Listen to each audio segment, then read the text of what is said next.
core problem is our ability to create information has far exceeded our ability to manage it. We're kind of like we're drowning in our richness. That's kind of what's happening, because you have all this data, all these access points, and there's really no way to help you really deal with it except for stuff you can pull into your human brain. And you can only pull in so much. So you've got this massive amount of potential, but there's not any real tools to harness it.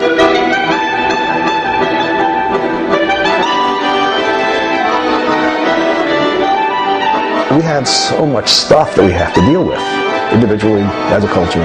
So much that it just bursts the bounds of any physical library. Now, if we had a Dewey Decimal System for everything on the web, the trillion pages and all of the subpages on it, we wouldn't find a thing. That system simply can't work.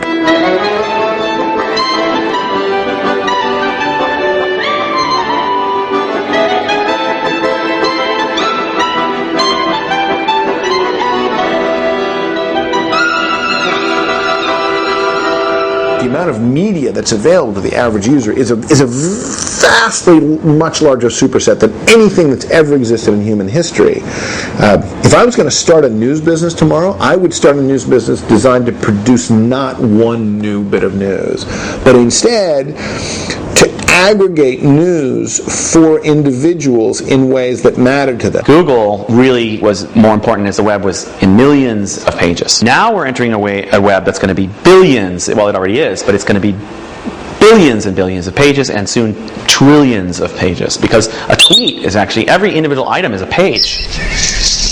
Every product in the world, the whole world, everything you can name or address is going to have a page. And so that's trillions of things. And Google doesn't scale to that. There should be enough information out there that you should be able to ask for something extraordinarily specific, but you can't. You pretty much have to do all the integration in your own head. You've got to come back and see all the stuff that comes back from Google. Say, oh, I wonder how I could ask that, because this was kind of right, but this was wrong. And, oh, I see why it came this out. That isn't what I want, though. And so that's not really a search. I think people use the word search to mean this sort of parachuting in, crossing your fingers, and hoping to land somewhere really good. You know, when you're looking for a camera and you go to some place, there's like 10,000 cameras, and you're overwhelmed. And sort of studies show that people actually are less likely to buy something when they're overwhelmed by these things, and less likely to actually be happy with what they buy afterwards. We have too many emails, so we start to tag them or label them. Gmail calls them labels, and we start to apply labels. And then we start to get hundreds of labels, and we think, oh, geez, now I've got to label my labels. All the tweets and all of the MySpace, and you can start to say, what if I could start to put things together and all that in that flow of information?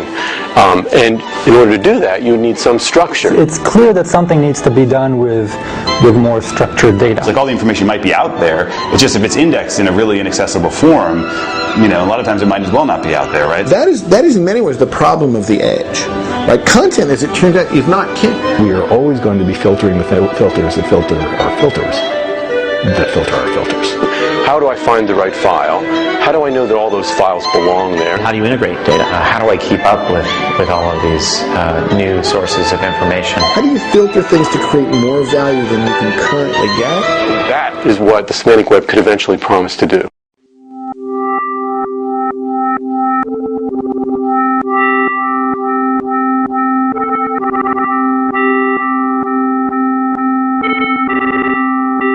I wanted to reframe the way we use information, the way we work together.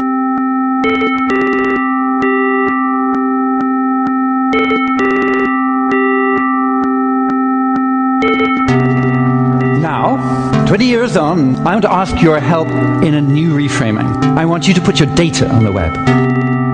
Okay, data is brown and boxy and boring, and that's how we think of it, isn't it, data? But in fact, data is about our lives. You log onto your social networking site, you pick your favorite one, you say, this is my friend, bing, relationship, data. You say, this photograph, oh, it depicts this person, bing, that's data. Data. The semantic web at its lowest level is just an expression of information, that's all it is. So how the web works today, for the most part, is human to human. A human being puts something in some format. The computer is all it knows about formatting information. It knows it's supposed to make this bold. It knows that it's supposed to underline this. The computer doesn't know anything more than it's just a bunch of bits. So semantics merely adds extra information to help you with the meaning of the information. It's really just like transforming the web into something that's a little bit more like a database. trying to make it a lot easier to find stuff because we have an understanding and an index of what's out there. So you have specific data items, whether they're books or songs or news articles or people, and linking them together. And with semantic web technologies, the links mean something.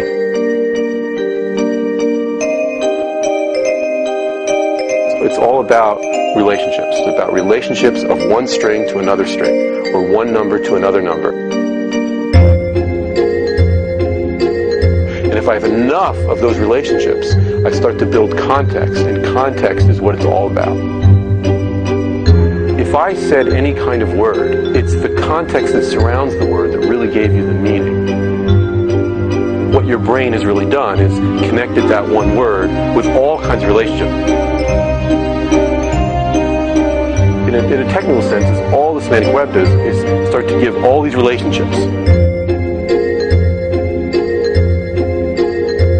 If you look at the original proposal for the web, there are different shapes for different things like people and documents, and there are arrows going between them, and the arrows are labeled. So this includes this describes this. So I think the idea of wanting to capture the meaning of the relationships, capture the actual data, has been there for ages. We know that there's a structure to this. There's a structure to all the information on the internet.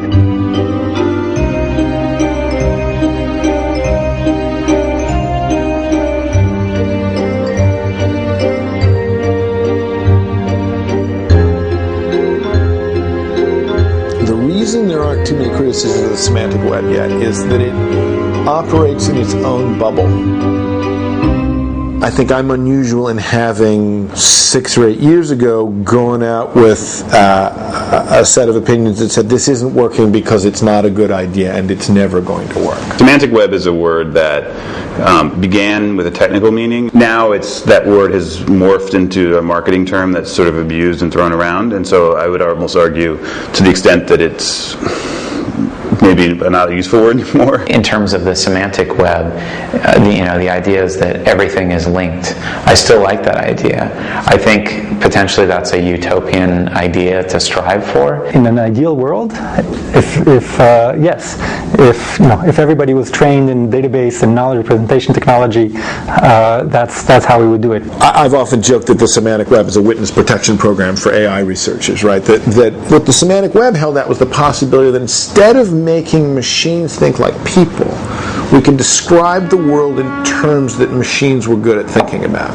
So we would switch from trying to build up brains in silicon and instead re-render the actual world as information. And that gets very quickly to one of the deepest, questions in all of Western philosophy, which is, does the world make sense, or do we make sense of the world?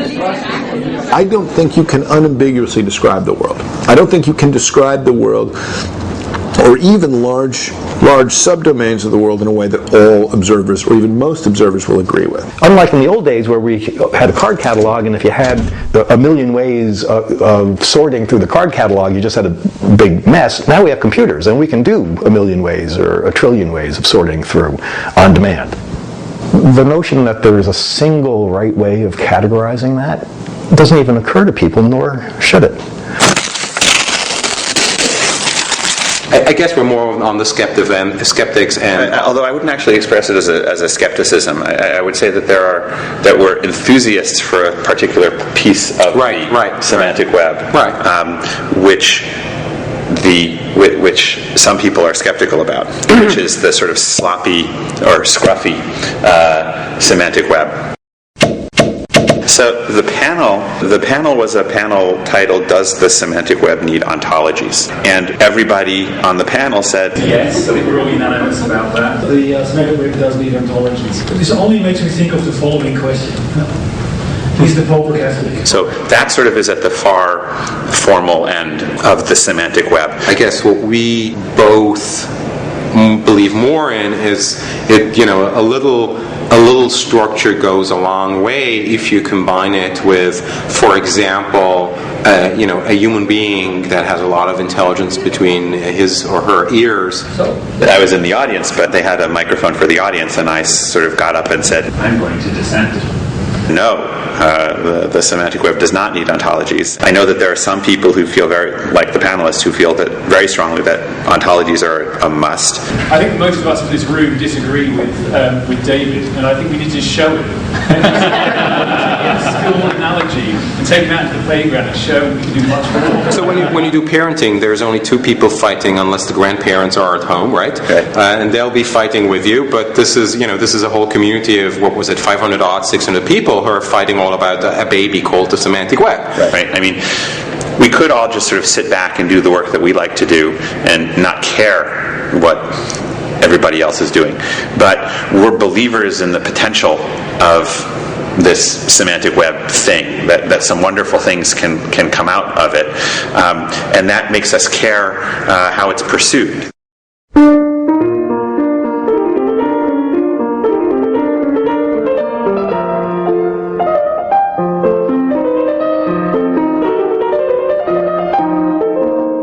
What's the funny thing about the web is it seeps in from the bottom. But for every person, they said, well, Tim, what did you feel in 1993 when the web really exploded? Generally, that meant it was when I found out about it. Different people found out about the web at different times, or different people had their aha moment at different times.